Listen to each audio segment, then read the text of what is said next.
Hello வணக்கம். இது வானவில் தொலைக்காட்சி பென்ஸ் 360 வழங்கும் பேசும் நேரம். பேசும் நேரம். Connecting you with medical experts. ஒரு காலத்துல தானத்திலே சிறந்த தானம் அன்னதானம்னு சொன்னாங்க. அதுக்கப்புறம் ரத்த தானம் சிறந்ததுன்னு சொன்னாங்க. இப்போ கண்தானம். கண்களில் ஏகப்பட்ட பிரச்சனைகள் இருக்குது. நிறைய பேர் கண் பார்வையை இழந்திருக்காங்க. அதனாலேயே இறந்தவர்களோட கண்ணை தானம் செய்வது மூலயமா நிறைய பேருக்கு இந்த உலகத்தை பார்க்கக்கூடிய ஒரு வாய்ப்பு கிடைக்குது. இந்த கண்கள் தானம் செய்வது நிறைய பேருக்கு ஏகப்பட்ட கேள்விகள் எழும்பியிருக்கு. ஸோ அதை பற்றி பேசுறதுக்காகவே இன்னைக்கு நம்ம கூட நம்ம ஸ்டூடியோவுக்கு ஆப்தமாலஜிஸ்ட் டாக்டர் அருணா மேம் அவர்கள் வந்திருக்காங்க.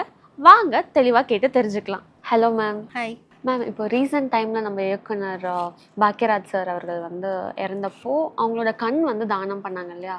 ஸோ முன்னெல்லாம் பார்த்தோம்னா இந்த ரத்த தானம் அதெல்லாம் பண்ணுவாங்க. இப்போ கண் தானம்லாம் பண்ண ஆரம்பிச்சிட்டாங்க அண்ட் மக்களுக்குமே தெரிய ஆரம்பிச்சிருச்சு.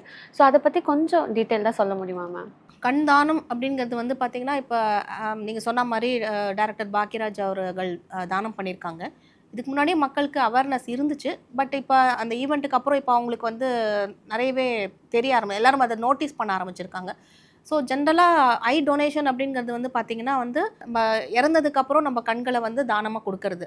அதுதான் எல்லாருக்கும் அந்த புரிதல் தான் இருக்குது. பட் ஆக்சுவலாக என்ன பண்ணுவோம் அப்படின்னா கண்ணை எடுத்துகிட்டு போயிட்டாலும் நம்ம கண்ணோட முன்பகுதி கார்னியான்னு சொல்லுவோம் சரிங்களா? ஸோ கருவிழி தமிழில் சொல்கிறது, அதை மட்டும் தான் எடுத்து ஒரு டிசீஸ்டு பர்சன்லேருந்து ஒரு பேஷண்ட்டுக்கு நம்ம எடுத்து வைப்போம்.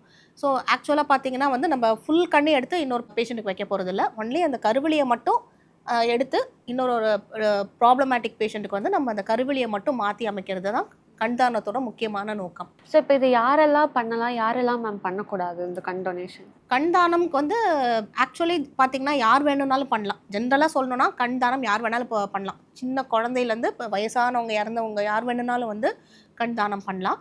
பட் அதுலேயும் சில பேருக்கு பண்ண முடியாமல் இருக்கலாம். அதுக்கு என்னென்ன கான்ட்ரா இண்டிகேஷன் சொல்லுவோம். சில பேருக்கு பண்ணக்கூடாது. ஃபார் எக்ஸாம்பிள் எதனால் இறந்தாங்கன்ட்டே தெரியாமல் இருக்குது, death of unknown cause. So அதை அவாய்ட் பண்ணணும். அதுக்கப்புறம் சில இன்ஃபெக்ஷன்ஸ்னால, ஃபார் எக்ஸாம்பிள் நாய்க்கடி, ரேபிஸ், இதெல்லாம் அந்த டிசீஸ்லாம் ஸ்ப்ரெட் ஆகுமோ, நரம்பு வலி அந்த மாதிரி இதெல்லாம் ஸ்ப்ரெட் ஆகும். அப்புறம் ஹெச்ஐவி, அப்புறம் ஹெப்பாட்டிட்டிஸ் வைரஸ் இருக்கிற டிசீஸு, இந்த மாதிரி டிசீஸ்னால இறந்தவங்க கிட்டேருந்து நம்ம எடுக்க முடியாது. அப்புறம் சில type of cancers especially blood cancers, லியூகீமியான்னு சொல்லுவோம் இல்லையா, அந்த மாதிரி கேன்சர்ஸ் இருக்கவங்களாலையும் இந்த கண்தானம் நம்ம எடுத்துக்க கூடாது. ஸோ ஜென்ரலாக இந்த மாதிரி முக்கியமான காரணங்களால் மட்டும்தான் நம்மளால் அதை எடுக்க முடியாது. பட் பேசிக்காக பார்த்தீங்கன்னா யார் வேணும்னாலும் எந்த ஏஜ் குரூப்பில் வேணாலும் இறந்தவங்க கண் டொனேட் பண்ணலாம். இப்போ இந்த கண்ணெல்லாம் எடுத்துட்டா இந்த ஃபேஸ் இதெல்லாம் மாறிடும்லாம் சொல்கிறாங்க.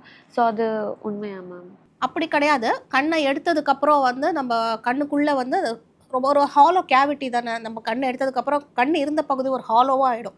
ஸோ அதை நம்ம ஃபில் பண்ணுறதுக்கு ஃபில்லர்ஸ் எடுத்துகிட்டு போய் அதை வச்சுட்டு அதுக்கப்புறம் ஐலிடை திருப்பி நார்மல் பொசிஷனில் வச்சு நம்ம மூடிடுவோம். ஸோ அதனால் பெருசாக ஒன்றும் டிஸ்ஃபிகர்மெண்ட்லாம் வராது. நீங்கள் நினைக்கிற மாதிரி பார்க்கறதுக்கு அப்படியே தான் இருக்கும். Before and after eye donation face appearance பார்க்கறதுக்கு அப்படியே தான் இருக்கும். ஸோ அதை பற்றி யாருமே வரி பண்ண வேணாம். மேம், இப்போ நீங்கள் சொன்னீங்க இவ்வளோ இவங்களாம் டொனேட் பண்ணலாம், இவங்களாம் டொனேட் பண்ண முடியாது அப்படின்னு சொல்லிட்டு நிறைய சொன்னீங்க.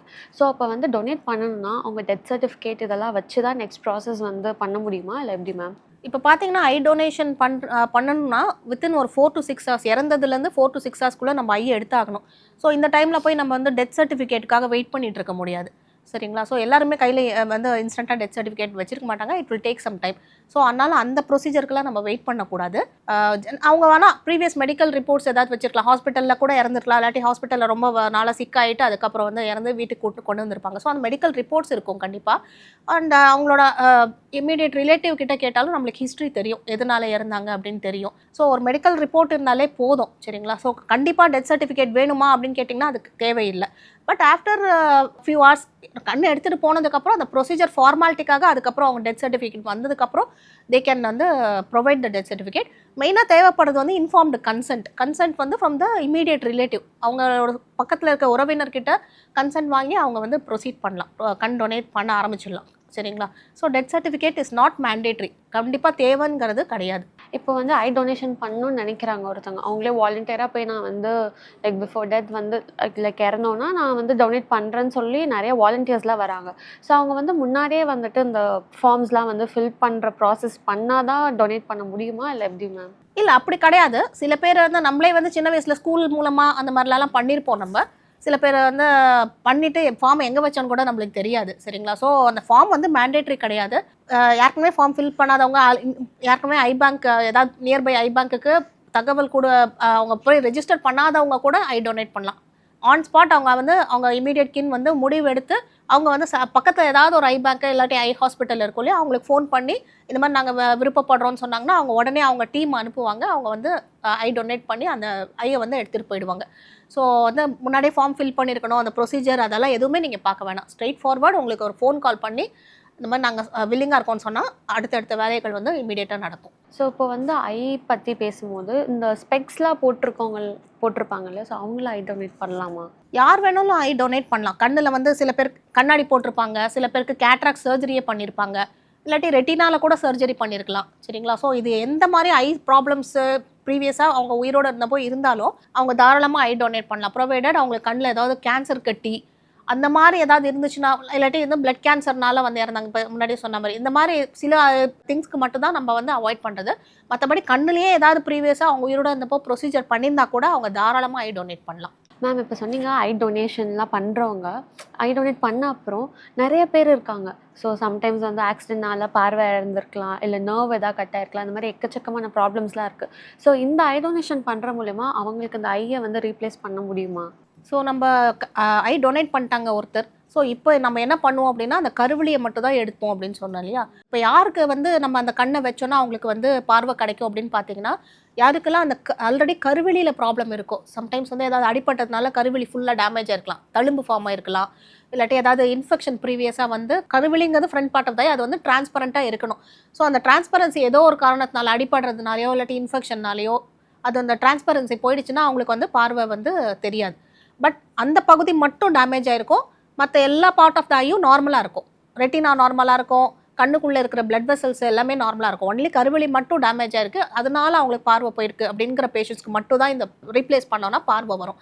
நீங்கள் கேட்குற மாதிரி நரம்பு கட் ஆயிடுச்சு அந்த மாதிரிலாம் சொல்கிறீங்களா, ஸோ அந்த மாதிரி பேஷண்ட்ஸ்க்கு வந்து இந்த கருவெளி ரீப்ளேஸ் பண்ணுறது மூலமாக பார்வை வராது. சரிங்களா? ஸோ ஒரு இம்பார்ட்டன்ட் விஷயம் நம்ம புரிஞ்சுக்க வேண்டியது, கருவெளி டிரான்ஸ்பிளான்ட் பண்ணும்போது அந்த பேஷண்ட்டுக்கும் வந்து கருவெளியில் மட்டும்தான் ப்ராப்ளம் இருக்கும். அப்போ தான் அந்த பேஷண்ட்டுக்கு வந்து பெனிஃபிஷியலாக இருக்கும். இப்போ அதே மாதிரி இப்போ நம்ம ஐ டொனேட் பண்ணுறோம் அப்படின்னா, ஒரு பர்சன் ஐ டொனேட் பண்ணுறவங்க 2 இண்டிவிஜுவல்ஸ்க்கு வைக்க முடியுமா? ஆமாம், நம்ம வந்து 2 கண்ணையும் எடுத்துகிட்டு டொனேட் பண்ணுறாங்க. ஸோ நம்ம எடுத்துகிட்டு போகிறோம், 2 கண்ணையும் எடுத்துகிட்டு போகிறோம். ஒரே பர்சனுக்கு நம்ம வைக்க போகிறது இல்லை. சரிங்களா? ஸோ எடுத்துகிட்டு போன 2 கண்ணை 2 இண்டிவிஜுவல் பேஷண்ட்ஸ்க்கு தான் நம்ம வைப்போம். ஸோ தட் ஒரு பேஷண்ட் டொனேட் பண்ணுறது மூலமாக 2 இண்டிவிஜுவலுக்கு வந்து பார்வை கிடைக்குது. ஸோ இப்போ வந்து ஒரு டோனர் ஃபேமிலி வந்து அவங்க வந்து டொனேட் பண்ணுறாங்க ஐயன்னா, அவங்க ஏதாவது வந்துட்டு காசு கொடுக்கணும் இல்லை அந்த மாதிரிலாம் ஏதாவது இருக்காம?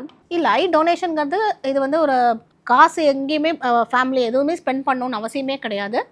சரிங்களா? இது ஒரு நோபல் சர்வீஸ் ஆக்சுவலி. சரிங்களா? அதை டொனேட் பண்ணணுங்கிறதே வந்து அவங்க நினைக்கிறதே ஒரு பெரிய புண்ணியம். அந்த ஃபேமிலிக்கே அது ஒரு பெரிய பாக்கியம் ஆக்சுவலாக.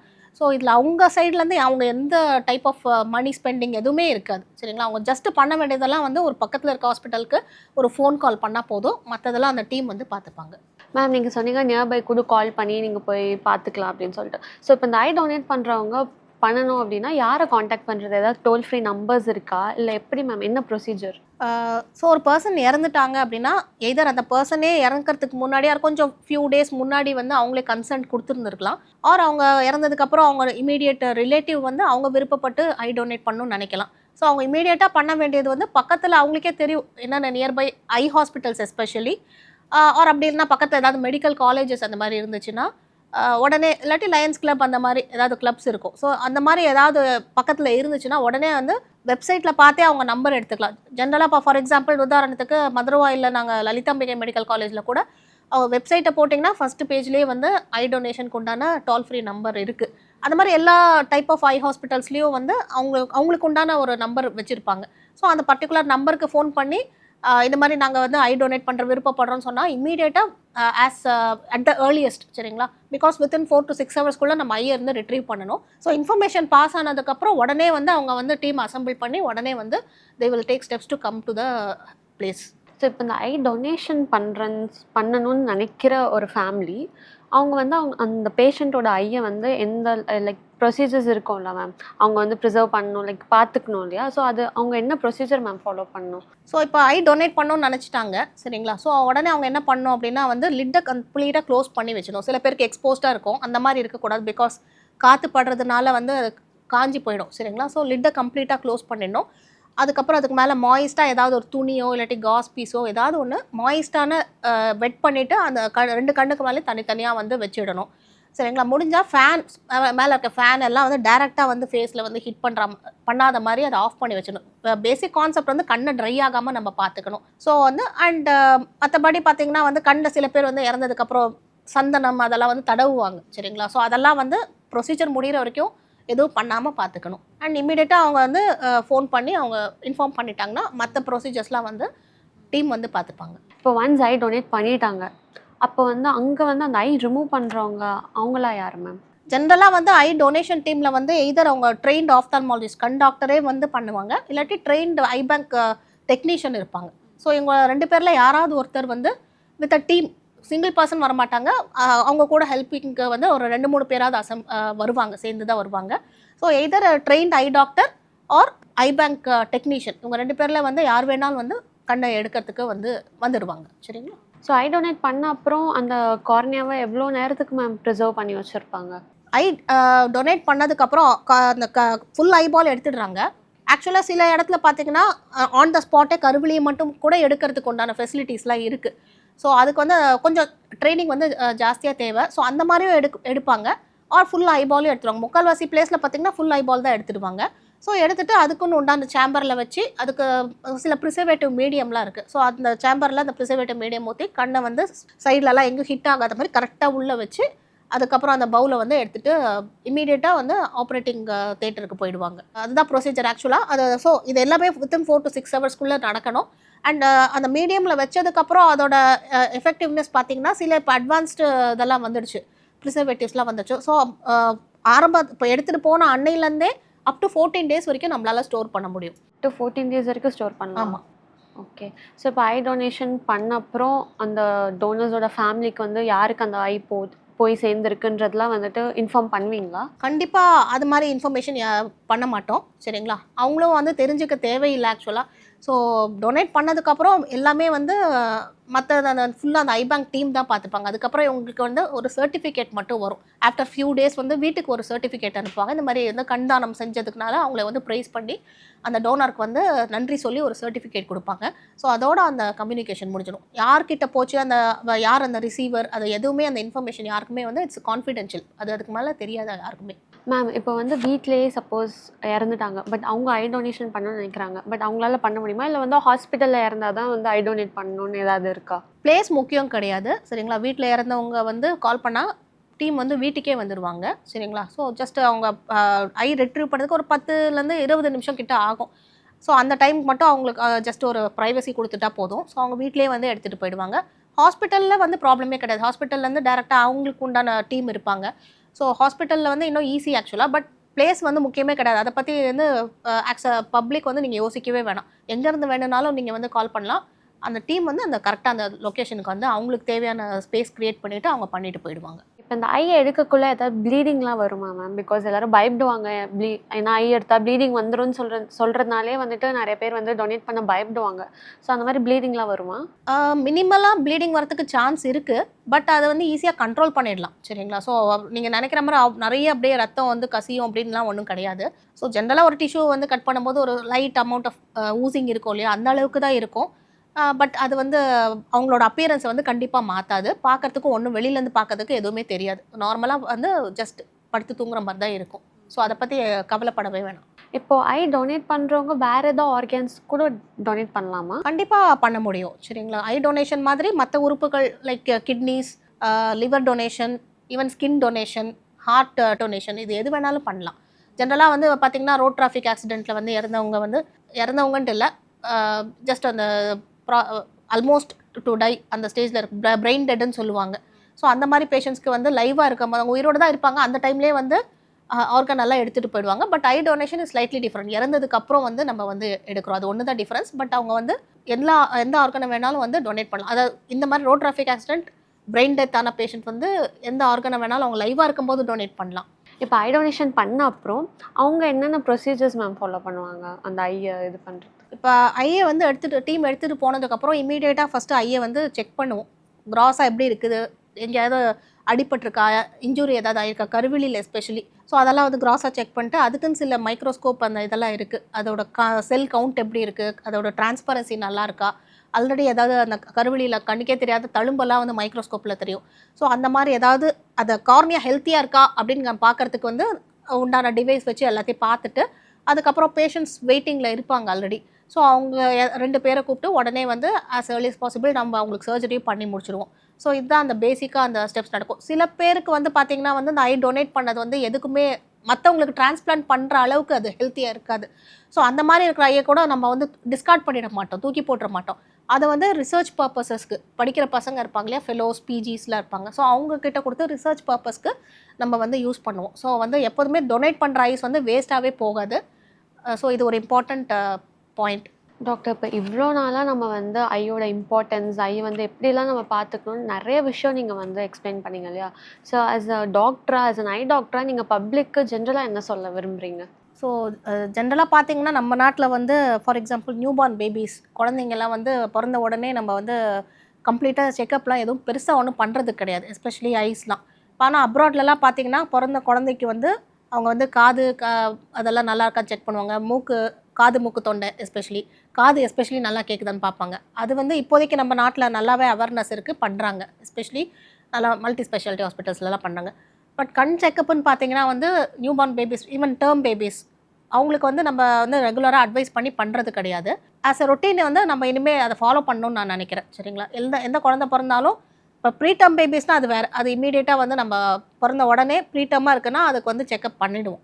பட் டேர்ம் பேபிஸ்க்கு வந்து ஜென்ரலாக வந்து பேரண்ட்ஸ் வந்து குழந்தைய வந்து செக்கப்புக்குன்னு கூட்டிகிட்டே வர மாட்டாங்க. ஸோ அவங்களுக்கு வந்து நம்ம அட்வைஸ் பண்ணுறது என்னென்னா, குழந்தை பிறந்ததுக்கப்புறம் ஒரு ஃபியூ மந்த்ஸ்க்கு அப்புறம் அட்லீஸ்ட் ஒரு 4 months 6 monthsக்கு அப்புறம் ரொட்டீன் செக்கப் மாதிரி கூட்டிகிட்டு வாங்க. ஸோ தட் நார்மலாக எல்லா ஸ்ட்ரக்சர்ஸும் நல்லா தான் இருக்கா அப்படிங்கிறது நம்ம ஃபஸ்ட்டு பேசிக் செக்கப்பில் நம்ம பார்த்துக்கலாம். அதுக்கப்புறம் வந்து ஆஸ் ஏஜ் ப்ரோக்ரஸஸ் ஒரு ப்ரீ ஸ்கூல் ஏஜ் என்டர் பண்ணுறதுக்கு முன்னாடி ஒரு தடவை செக்கப் கூட்டிகிட்டு வந்தால் பார்வை நல்லா கிளியராக பார்க்குதா குழந்தை அப்படிங்கிறத நம்ம அசஸ் பண்ணலாம். ஒன்ஸ் ஸ்கூல் ஏஜ் என்டர் பண்ணினதுக்கப்புறம் இந்த கண்ணாடி போடுற ப்ராப்ளம்ஸ்லாம் காமனாக வரும். ஸோ அவங்களுக்கும் ரெகுலராக வந்து இயர்லி ஒன்ஸ் செக்கப் பண்ணோன்னா ஏர்லியராக வந்து நம்ம ஏதாவது கண்ணாடி ப்ராப்ளம் இருந்தால் அதை டிடெக்ட் பண்ணிவிட்டு அதுக்கு வந்து தேவையான நிவர்த்தியை நம்ம பண்ணலாம். யங்ஸ்டர்ஸ்க்கு வந்து பார்த்திங்கன்னா நிறையா நம்ம ஆல்ரெடி பேசுகிற மாதிரி நிறைய டிஜிட்டல் மீடியம் நிறைய யூஸ் பண்ணுறதை வந்து அவாய்ட் பண்ணுங்கள். அண்ட் நிறைய பேர் வந்து பார்த்திங்கன்னா வந்து வண்டி ஓட்டும் போதெல்லாம் வந்து ஹெல்மெட்லாம் போடாமல் போவாங்க, யங்ஸ்டர்ஸ் எஸ்பெஷலி பைக் ஓட்டும் போதெல்லாம். ஸோ நிறைய நம்ம பார்க்குற கேசஸ் நிறைய இது பார்த்திங்கன்னா ஹெல்மெட் போடாமல் கண்ணில் அடிபட்டு வருவாங்க. ஸோ அவங்களுக்கு வந்து ரொம்ப டேமேஜாகவும் இருக்கலாம், ஸ்ட்ரக்சரே டேமேஜ் ஆகிருக்கலாம், இல்லாட்டி வந்து வெளியிலேருந்து பார்க்கும்போது கண் நல்லாயிருக்கும், பட் நரம்பு வந்து ப்ராப்ளம் ஆகிடும். ஸோ இந்த மாதிரி அந்த அசால்ட்டாக இருக்கக்கூடாது. ஸோ அவங்க வந்து ஹெல்மெட் ப்ராப்பராக யூஸ் பண்ணணும். அதுதான் வந்து அவங்களோட ஏஜ் குரூப்பில் வந்து காமனாக நம்ம நோட் பண்ணுறது. கொஞ்சம் ஏஜ்டு பீப்புள்னு வந்துட்டிங்கன்னா இப்போ வந்து 40 வயசுக்கு மேலே கிளாக்கோமாங்கிற ப்ராப்ளம் வரும். ஸோ அந்த மாதிரி ப்ராப்ளம்ஸ் இருக்குதா இல்லையான்ட்டே நம்மளுக்கு தெரியாது. ஸோ அவங்க வந்து ரெகுலராக 40 வயசுக்கு மேலே ஆயிடுச்சுன்னா ரெகுலராக 1 year once ஐ செக்கப் போனீங்கன்னா அவங்களால வந்து ஏதாவது கண்ணில் ஏதாவது இஷ்யூஸ் இருக்கான்னு தெரிஞ்சுக்க முடியும். வயசானவங்களுக்கு ஃபார் எக்ஸாம்பிள் கேட்ராக்ட் ஃபார்ம் ஆயிடுச்சு அப்படின்னா, கேட்ராக்ட்னா நம்மளுக்கு வந்து ஆப்ரேஷன் பண்ண சொல்லிடுவாங்களோ அப்படின்னு பயந்துட்டு அப்படியே வீட்லேயே இருக்கக்கூடாது. ஒன்ஸ் சர்ஜரி ஏதாவது அட்வைஸ் பண்ணால் கூட போய் தைரியமாக பண்ணிக்கோங்க. இப்போ கேட்ராக்ட் சர்ஜரிலாம் டே கேர் ப்ரொசீஜர்லேயே வந்துடுச்சு. ஸோ வந்து எல்லாமே வந்து ரொம்ப அட்வான்ஸ்டு சிகிச்சை மூலமாக பண்ணுறதுனால ரெக்கவரியும் ரொம்ப ஃபாஸ்ட்டாக இருக்குது. ஸோ அதனால் ஆஸ் அ ஜென்ரல் ரொட்டீன் பார்த்தீங்கன்னா எல்லாருக்குமே ரெகுலர் ஐ செக்கப் வந்து ரொம்ப இம்பார்ட்டண்ட். ஸோ அப்போ தான் நம்ம கண்ணை வந்து நம்மளுக்கு தெரியாத டிசீஸ்லேருந்து நம்மளால் வந்து பாதுகாத்துக்க முடியும். ஸோ நீங்கள் இவ்வளோ தூரம் வந்து ஐ பற்றி சொல்லக்குள்ளேயே நிறைய அவேர்னஸ் கண்டிப்பாக வந்து ஆடியன்ஸ் கிடச்சிருக்கோன்னு நினைக்கிறேன். ஸோ இவ்வளோ நேரம் பேஷண்ட்டாக இருந்து நாங்கள் கேட்குற கேள்விக்கெலாம் பதில் சொன்னதுக்கு ரொம்ப thanks doctor. Thanks for coming. நன்றி. நம்ம இறந்ததுக்கு அப்புறம் கூட நம்ம யாருக்காவது நல்லது பண்ணணும்னு நினச்சாலும் நம்ம கண்களை தானம் செய்கிறது மூலயமா பண்ணலாம். ஸோ நம்ம கண்களை பற்றி ஏகப்பட்ட கேள்விகளும் சந்தேகங்களுக்கும் ரொம்ப தெளிவாக நம்ம டாக்டர் பதில் சொன்னாங்க. அதிலே புரிஞ்சிருக்கோம் கண்கள் எவ்வளோ இம்பார்ட்டன்ட்னு. ஸோ இதே மாதிரி அடுத்த எபிசோடில் சந்திக்கிறேன். Until then, this is Yogapriya signing off. இது பென்ஸ் 360 வழங்கும் பேசும் நேரம்.